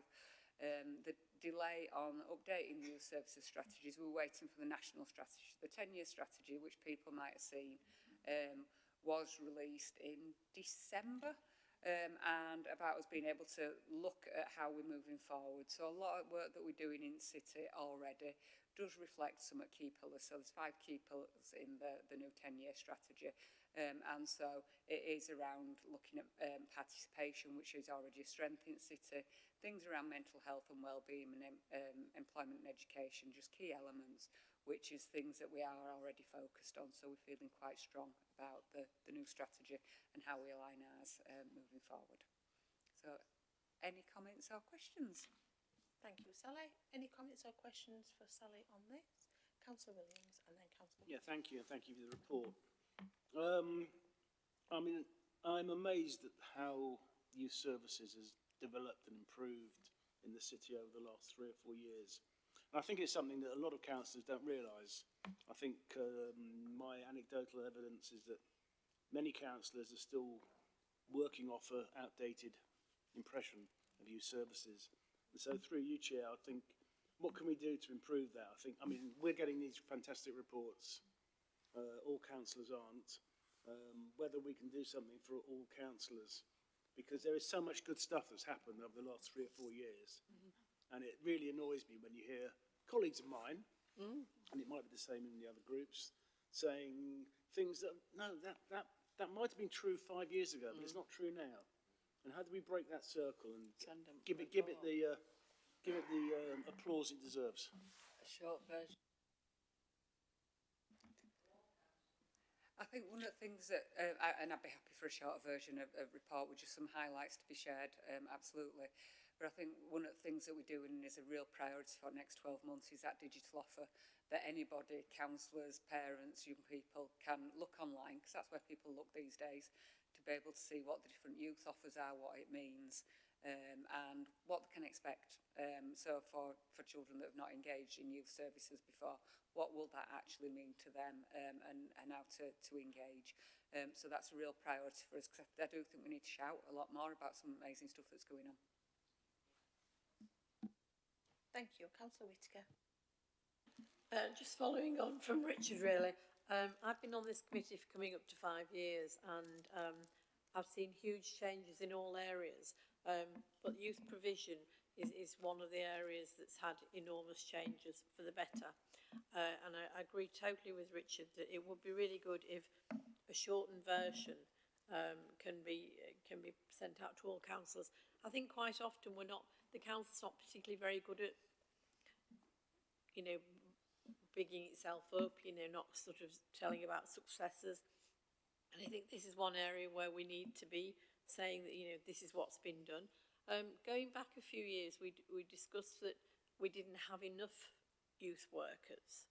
So is that improved as well as it's come along? We also discussed that the universities were no longer doing a a course in youth work. So along with everything else that's improved, has that improved as well?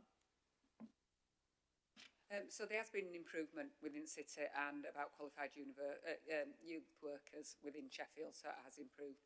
And I think it is now about the conversations moving forward about what that looks like in terms of that increased engagement. So Youth Alliance is so important, and how we're engaging with all the services across the city. And I know personally that's a challenge that I get quite often from Councillor Dale about how youth work, the council youth work is engaging with the communities as a whole and what we need to do to strengthen them. Thank you, Sally. Yes, it's a constant thing that I am challenging, and I do meet with members of the Youth Alliance, and I've been to meetings as well. So it's really important that we bridge that gap so that we don't only promote what we're doing, but we promote what everyone is doing across Sheffield for our children. And where there are gaps, we can then be responsive and make sure that we cover those gaps. Councillor Mallington? Yeah, absolutely agree in terms of having one place where people can find out what might be available is a really good thing. It would be useful, ideally, if that is updatable by the providers, because it's not, so that some council officer doesn't have to keep phoning them all up. The thing I wanted to sort of raise is an issue with which I've raised before, and people will be bored of me raising it, but it is really important in my view. On page 233, there's the graph of ethnicity, and which is important, but it's not particularly useful as is, and I think it's something that we really need to look at as a council in terms of these reports. So it's not just about this report, because I've seen it many times. We need the report to address, are we proportionately impacting or not impacting particular groups? Because at the moment it shows 57%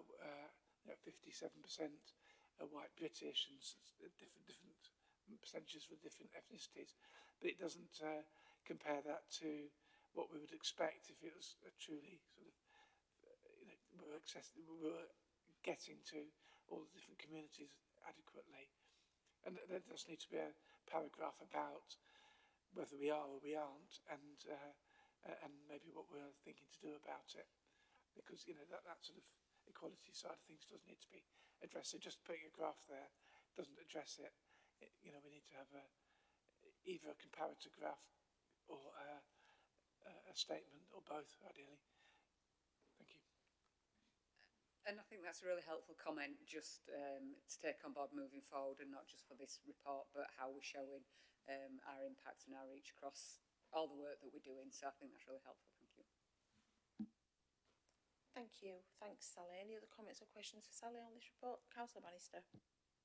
Yeah, just going back to the early bit, the youth voices stuff.